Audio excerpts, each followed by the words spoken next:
Have you ever felt invisible in your own life?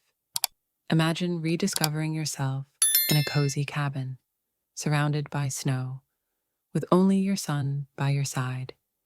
In this heartwarming journey, a mother learns that true significance comes from within, not from the approval of others. Join us as we explore her path to self discovery and the unexpected moments that change everything.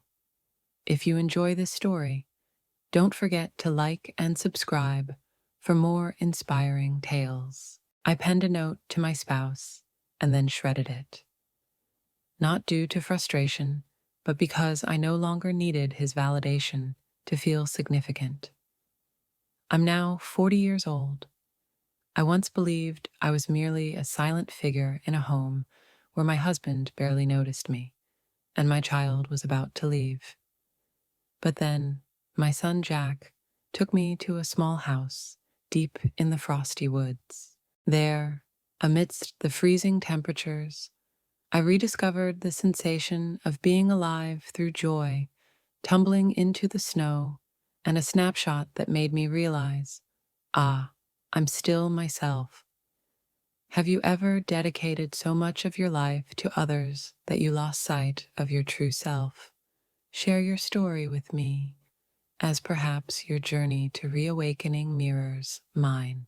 I never imagined I'd find myself entering a rustic cabin in the heart of a snowy pine forest, especially not with my son. Yet, sometimes the unplanned moments become the pivotal points we need. Jack had just celebrated his 21st birthday the previous month. He stood nearly a head taller than me, reserved, but his eyes always radiated a soft kindness, quietly perceptive. When he asked me one morning, "Mom, would you like to go somewhere for a few days?" It gave me pause. I suppose my son had noticed the void in my eyes, the dinners where his father, Daniel, had been missing for weeks, and how I still tidied the kitchen every night out of habit. There's a cozy cabin near a lake, the one I used to visit with my classmates. It's tranquil, truly beautiful, Jack mentioned, his hands gently guiding the steering wheel. That's how our journey began. Without any fixed plans or itinerary, just a mother and son driving up the mountain. As the car turned onto the snowy path, I felt a softening in my heart. Surrounding us were pine trees, quiet and blanketed in white. The wind rustled through the bare branches, and the cabin appeared, small and weathered, yet radiating a familiar warmth. Jack eagerly opened the door. Just as it was before, he smiled, a touch of nostalgia in his gaze. The room featured an old fireplace, a few wool-covered chairs, and a faded oak dining table. I stood there silently for a while. For the past 15 years, I had been surrounded by modern appliances and the sound of Daniel's work calls. It had been ages since I had a space solely for myself. Evening arrived swiftly, and snow began to fall once more. Jack started the fire, and I removed my woolen scarf, settling onto the floor rug and watching the flames flicker. It felt like stepping back in time to something more basic and pure. "Are you hungry?" I inquired. Jack nodded. "Even quick noodles are fine if we eat together." Just one phrase, and I nearly teared up. I had forgotten the simple joy of sharing a meal with someone, without rushing or being in the background. In the cabin, Jack and I sat comfortably, savoring our meal in each other's company. No many words were exchanged, but the silence was more comforting than any celebration I had ever hosted. That night, I rested on the small wooden bed, wrapped in a thick blanket. Gazing at the cabin ceiling, I heard the wind brushing against the tin roof, the soft crackling of the fire, and the gentle breathing of Jack, my only child, who had rescued me from a chill I thought was inescapable. As I whispered to myself, perhaps this trip wasn't just about escaping the cold. Maybe this is where I begin to live again. I awoke to the faint aroma of coffee wafting through the crack in the wooden door. Morning light filtered through the thin curtain, as gentle as a second blanket over the room. I rose from bed, slipped on a woolen sweater, and saw Jack standing by the kitchen window, holding a cup of coffee and gazing out into the snow. "You're up early?" I asked softly, not wanting to disrupt the tranquility. Jack turned and smiled. "This place makes me want to savor every moment. And by the way, I make excellent coffee. Want to give it a try?" I sat down on the rocking chair near the fireplace. Jack handed me the cup, its warmth soothing. Neither of us spoke further. I could only hear the crunching snow outside, the soft crackle of the fire, and the steady breathing of a mother relearning how to find stillness. We spent the entire morning cleaning the cabin, not out of necessity, but because it gave us a shared task. Jack cleaned the windows, while I folded blankets and stored old items in the wooden cabinet. Each small chore felt like mending the long-lost bond between mother and son.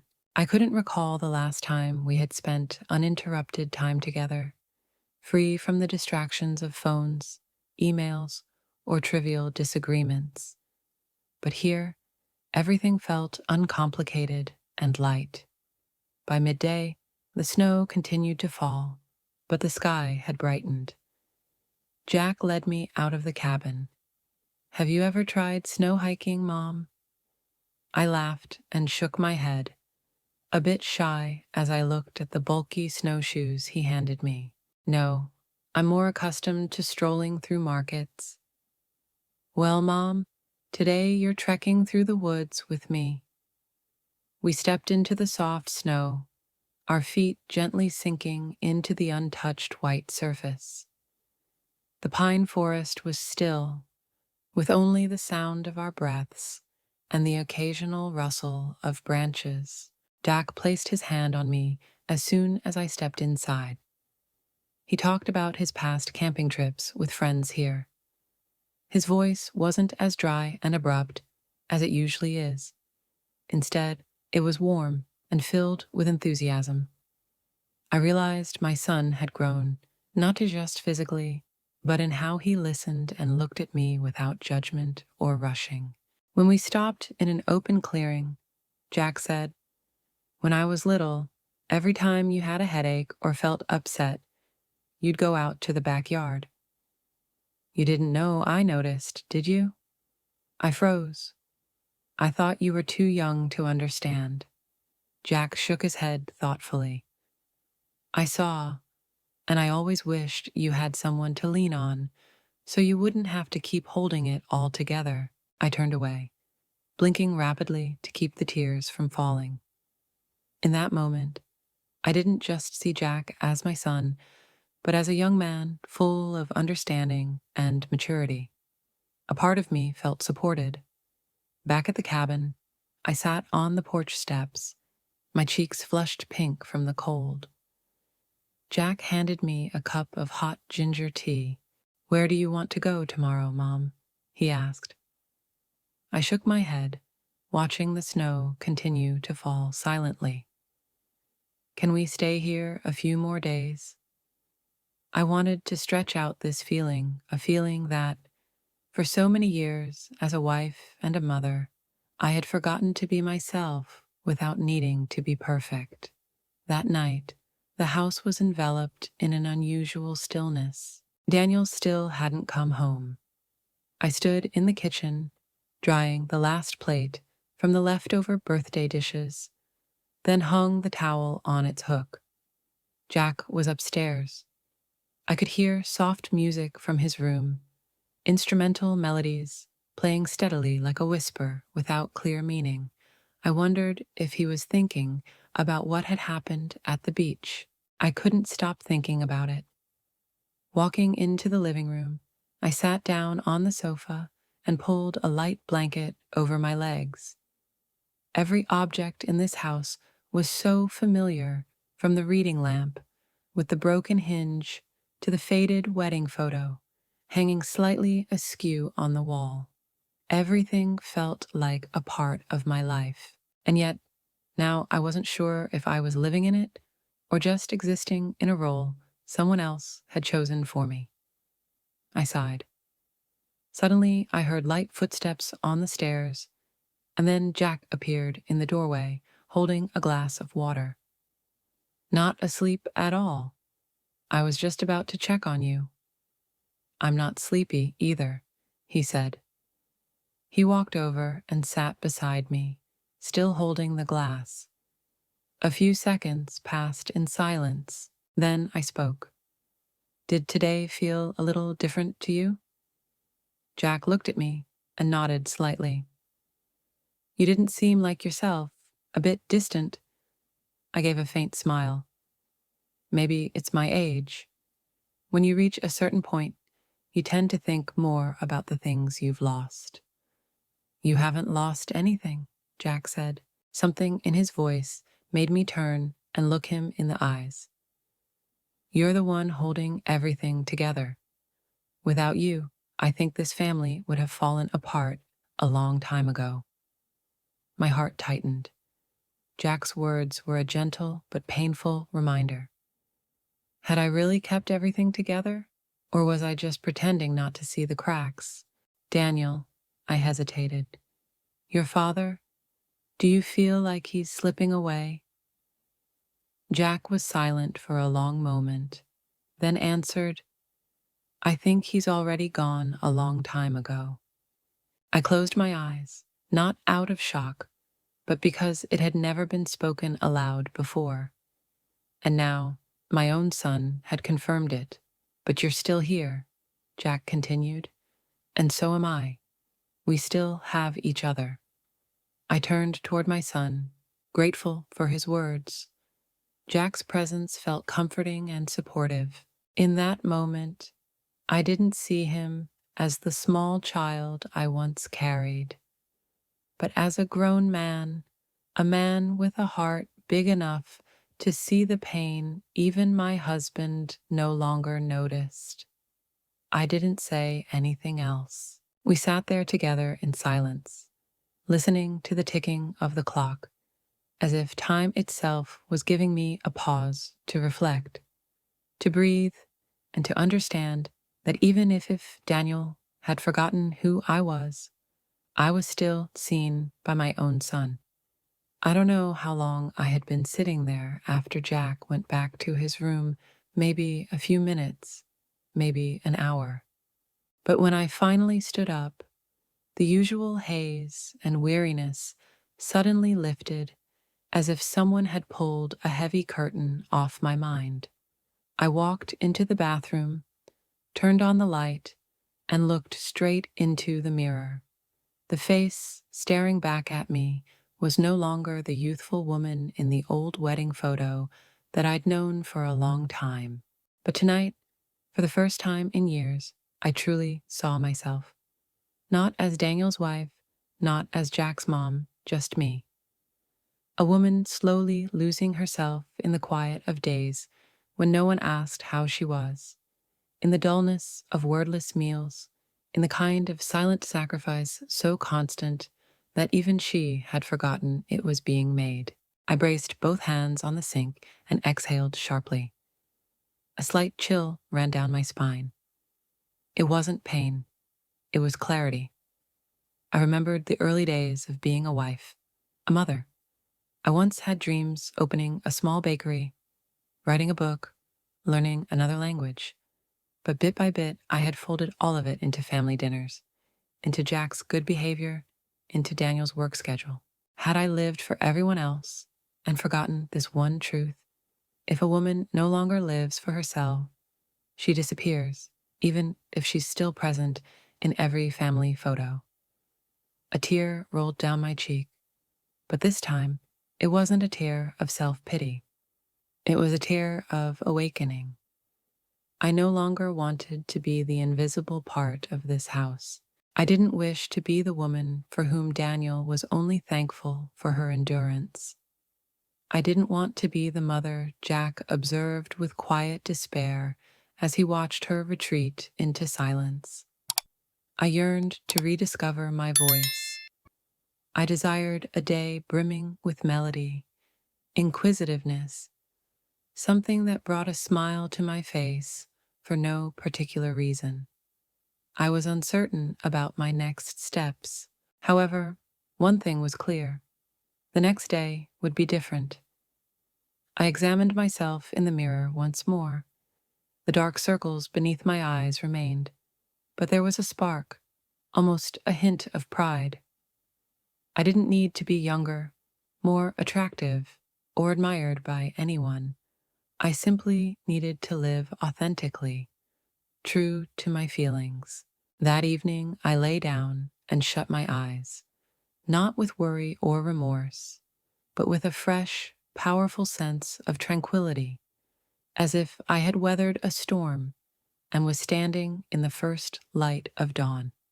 I had just started to drift off when the phone rang, sharp and jarring, pulling me back to reality from a dream left unfinished. I glanced at the clock. I bolted upright, my heart racing. Jack. My son's name was the first thought that crossed my mind. Instinctively, as a mother, I grabbed the phone, my voice quivering. Hello. On the other end was a deep, urgent male voice. Are you Daniel's wife? I froze. Yes. What's happening?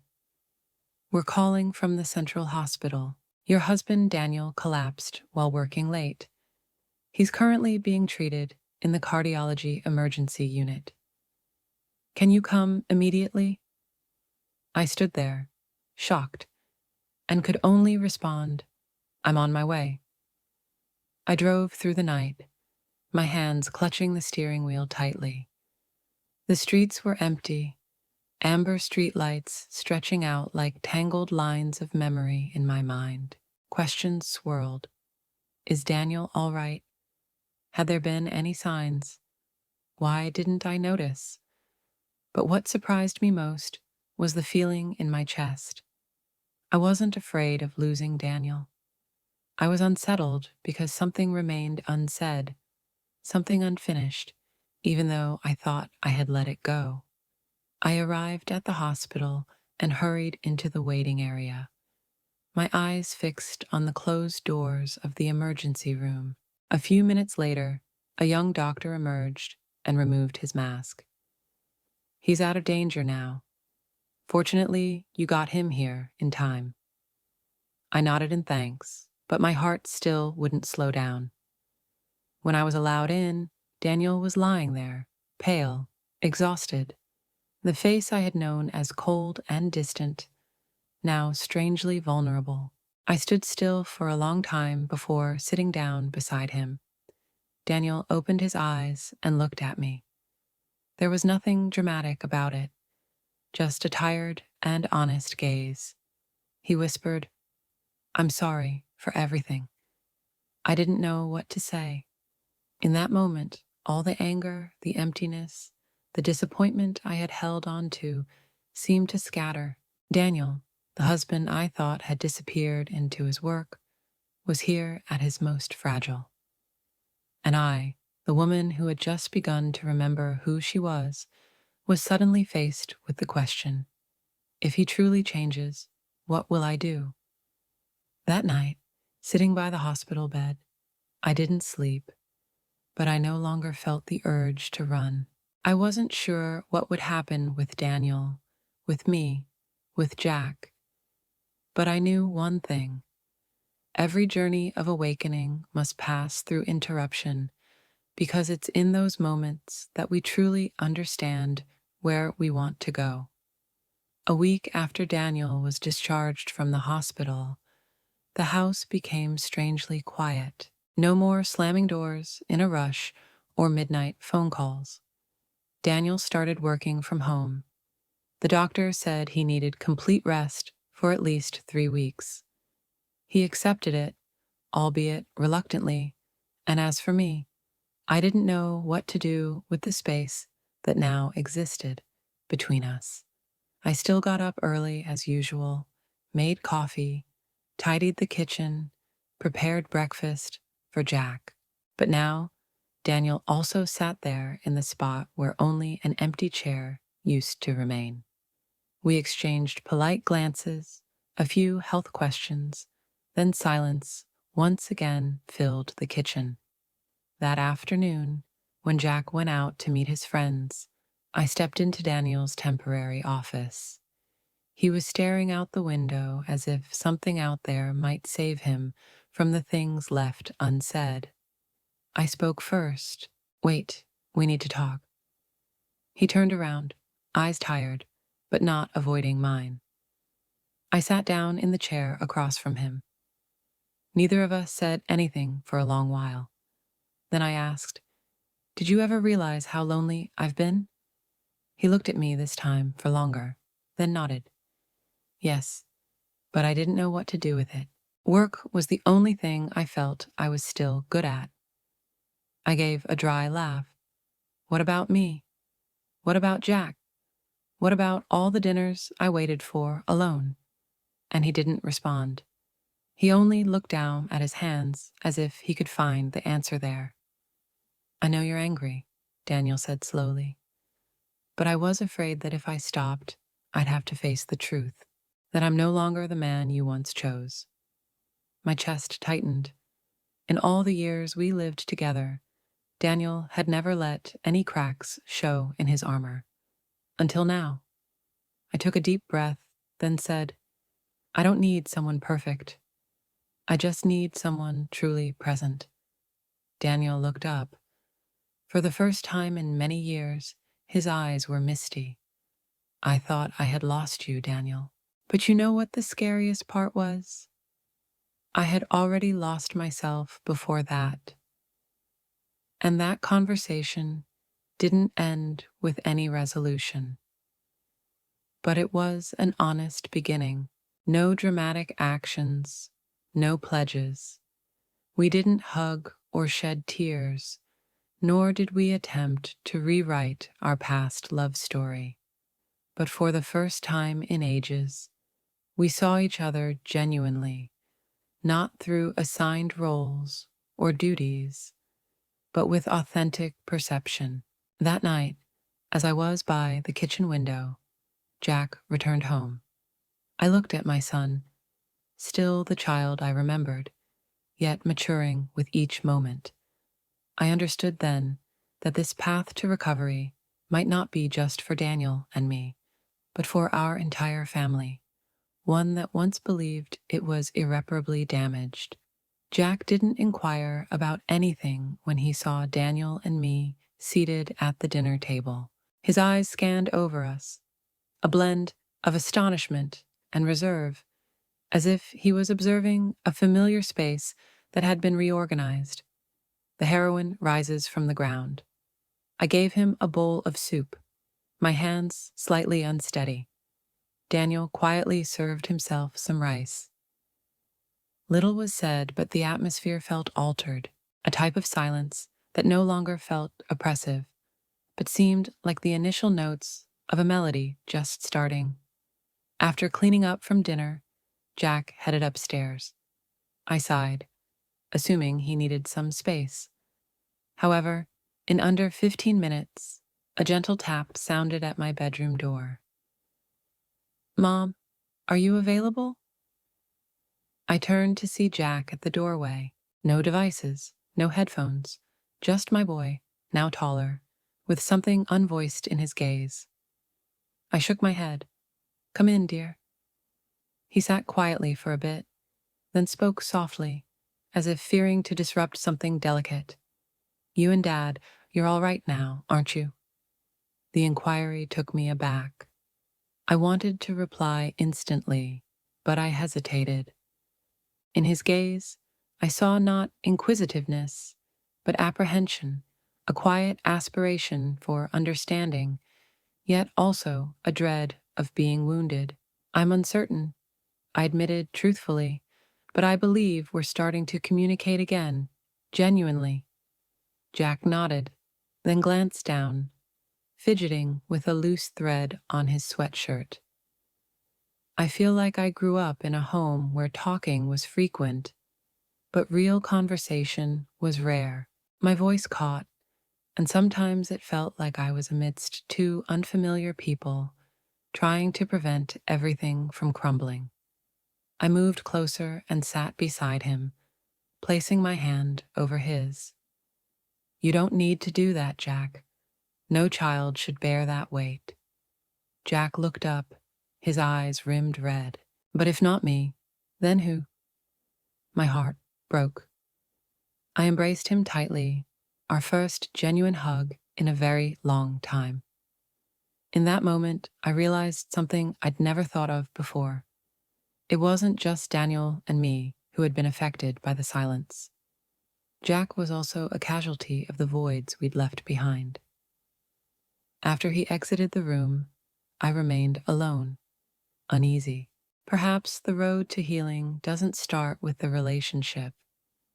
It starts with the bravery to confront the pain we've inflicted on those we care for most. A week following the talk with Jack, the season's first snow began to fall lightly over the yard. I stood by the window, watching the flakes descend quietly, like the passage of time, like remnants of the past. No sound, no radiance, just a tranquil presence. Daniel approached, carrying 2 cups of hot chocolate, one for each of us. We didn't speak, but our eyes met openly. Something had shifted, not quite pardon, but acknowledgement.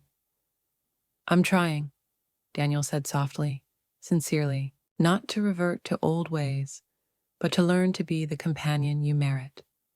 I accepted the cup from him, our hands briefly touching. The warmth didn't soften me, it brought clarity. I didn't reply immediately. There was no hurry. Neither of us needed to rush. Far away, Jack was clearing snow from the path, wrapped in a thick jacket with his hood up. But I noticed him smile as a snowflake landed on his nose, and he looked up, accepting it like nature's playful touch. I stepped out and called to him, "Be careful, or you'll get cold." Jack replied, "It's all right, Mom. The snow's light. It's warm underneath." I paused, considering his words. Under the light snow, the earth is warm.